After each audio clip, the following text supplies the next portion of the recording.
बस आज इस वीडियो के बाद आप CFT लगाओगे चुटकियों में, CFT आपके ज़बान पे रटी होगी और सवाल चुटकियों में लगेंगे इसके।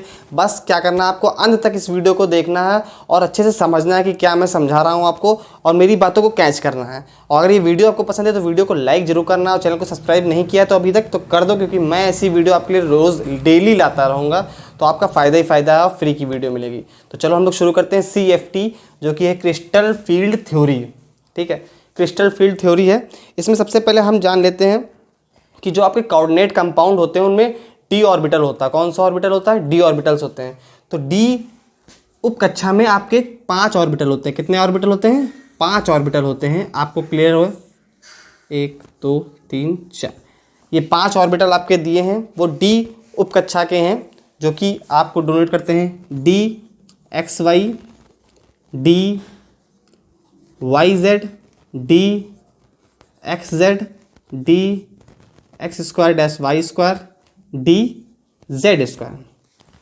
ये आपके d ऑर्बिटल्स हैं, 5 होते हैं, जो कि आपको ध्यान रखने हैं। काफ़ी इंपॉर्टेंट चीज़ है, एक एक चीज़ बारीक बारीक से सीखना तो अच्छे से समझ में आएगी चीज़ें। तो d 5 ऑर्बिटल होते हैं d उपकक्षा के। आपने देखे d xy, d yz, d xz, d x square dash Y square और d z स्क्वायर। अब इनकी शेप हम लोग ध्यान रखते हैं कैसी होती है, तो वो भी देख लेते हैं। आपको पता होगा d जो ऑर्बिटल होते हैं वो डबल डम्बल शेप होते हैं। कैसे होते हैं? डबल डम्बल शेप होते हैं, ठीक है। अब आपका जो ये होता है, जब आपका d ऑर्बिटल x और y एक्सेस के बीच इस टाइप में हो, ये हो गया आपका, ये कौन सा हो गया? d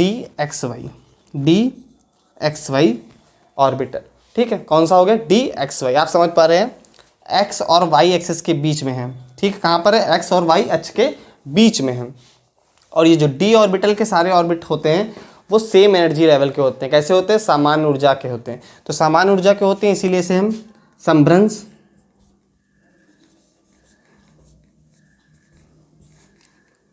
कक्षक कहते हैं। क्या कहते हैं? समभ्रंश कक्षक या डीजेनरेट ऑर्बिटल्स। डीजेनरेट ऑर्बिटल्स क्या कहते हैं? Degenerate orbitals.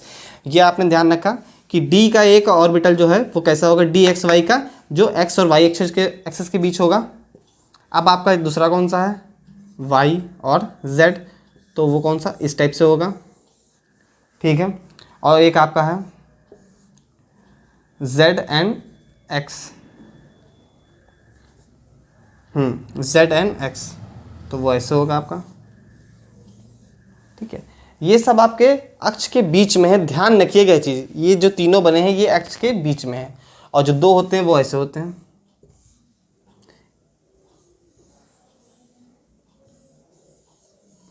ये आपका हो गया, ये हो गया x और ये हो गया y, और एक आपका ऐसे होता है,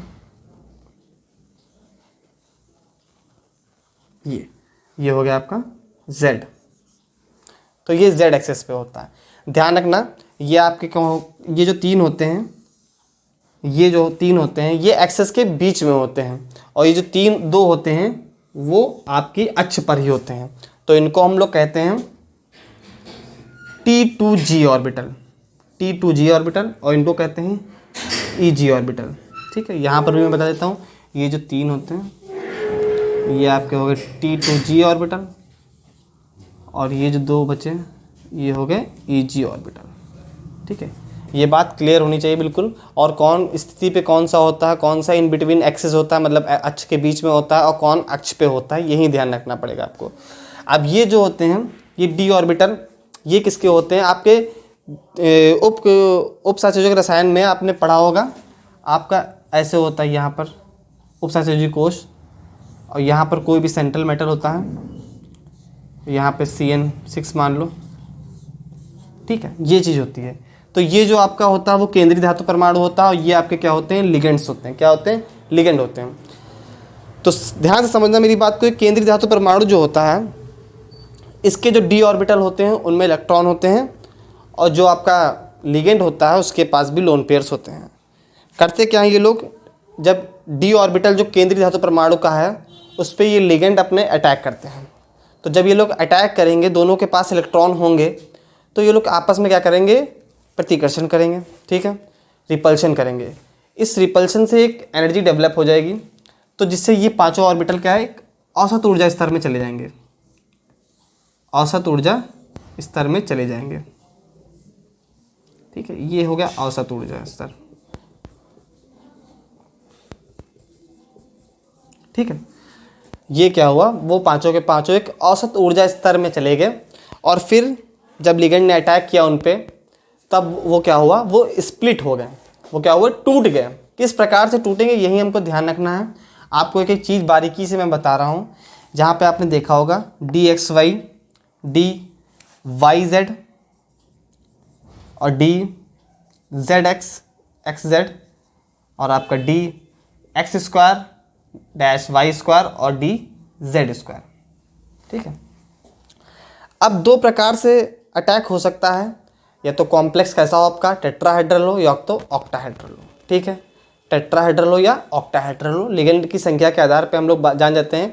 अगर 4 संख्या है लिगेंड की तो वो टेट्राहेड्रल होगा, और अगर 6 संख्या है लिगेंड की तो वो एक ऑक्टाहेड्रल कॉम्प्लेक्स होगा। ठीक है, सबसे पहले हम ऑक्टाहेड्रल के लिए देखते हैं।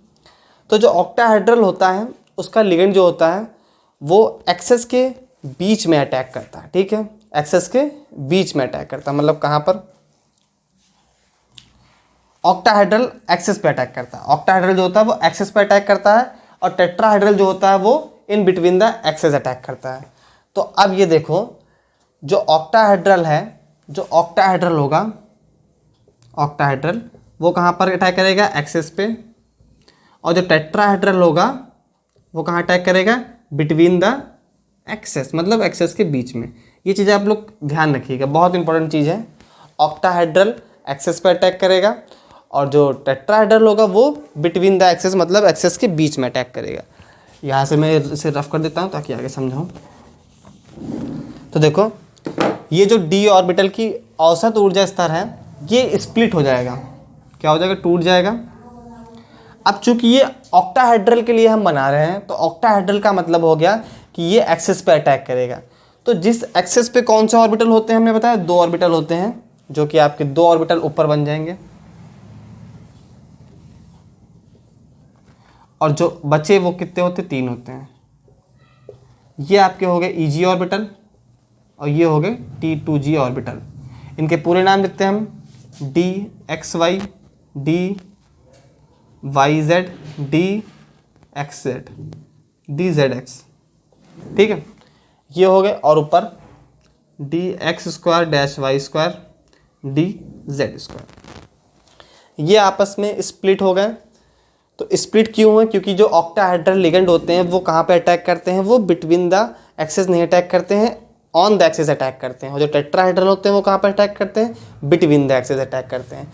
तो जो एक्सेस पे हमारे थे ऑर्बिटल, उन पे एनर्जी लेवल उनका बढ़ जाएगा। जब उनका एनर्जी लेवल बढ़ जाएगा तो जाहिर सी बात है वो अपर हो जाएंगे देन आपके जो बिटवीन द एक्सेस ऑर्बिटल हैं। ठीक है, तो बिटवीन द एक्सेस वाले नीचे हो गए और अपर द एक्सेस वाले नीचे ऊपर हो गए।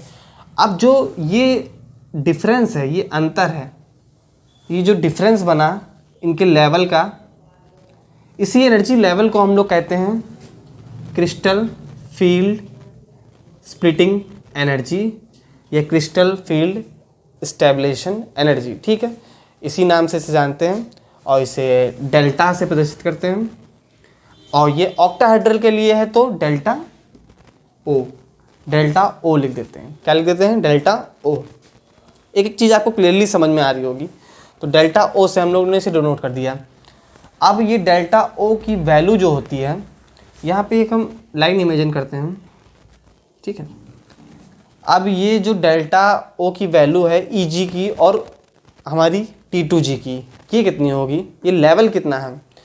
तो ये कुल आपके ऑर्बिटल थे 5, कितने थे, 5 ऑर्बिटल थे। अब इसके लेवल जो है, इसके 5 ऑर्बिटल में से 2 ऑर्बिटल कहाँ चले गए, ऊपर चले गए। 2 ऑर्बिटल ऊपर चले गए मतलब माइनस, इसकी कम हुई ना एनर्जी 2 ऑर्बिटल से। और यहाँ पर क्या था, 3 ऑर्बिटल नीचे चले गए 5 में से, तो मतलब प्लस।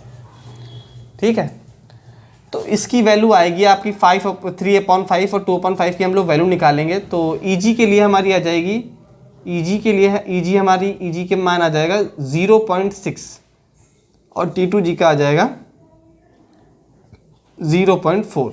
ये हमारा वैल्यू आ गई क्रिस्टल फील्ड स्टेबलाइजेशन एनर्जी। और टोटल तो फिर वैल्यू कितनी हो गई, टोटल यहाँ से यहाँ तक की वैल्यू हो गई 1.0 डेल्टा ओ की वैल्यू होगी 1.0 ऑक्टाहेड्रल कॉम्प्लेक्स के लिए। तो ये ऑक्टाहेड्रल कॉम्प्लेक्स के लिए मैंने क्रिस्टल फील्ड स्टेबलाइजेशन एनर्जी निकाल दी है, आपको बता दिया, और ये पूरी थ्योरी आपको बता दी ऑक्टाहेड्रल कॉम्प्लेक्स के लिए। टेट्राहेड्रल के लिए आपको कुछ नहीं करना है, बस अगर कोई टेट्राहेड्रल कॉम्प्लेक्स में लिगेंड जब अटैक करता है तो वहाँ पे जस्ट अपोजिट हो जाता है आपकी T2G जो होगी, T2G जो ऑर्बिटल्स होंगे वो आपके हायर एनर्जी लेवल में चले जाएंगे और EG ऑर्बिटल जो होंगे वो आपकी लोअर एनर्जी लेवल में चले जाएंगे। बस आपका और कोई डिफरेंस नहीं आएगा, यही डिफरेंस आएगा। ये T2G आपके हो गए और ये EG ऑर्बिटल्स हो गए। नेम जो होंगे वो आपको पता ही है T2G के, DXY, DYZ, DZX and DX² Y² dash and DZ²।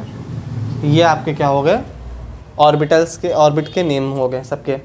अब इनकी जो वैल्यू हमारी थी वो भी क्या होगी, निकाल लेंगे हम लोग।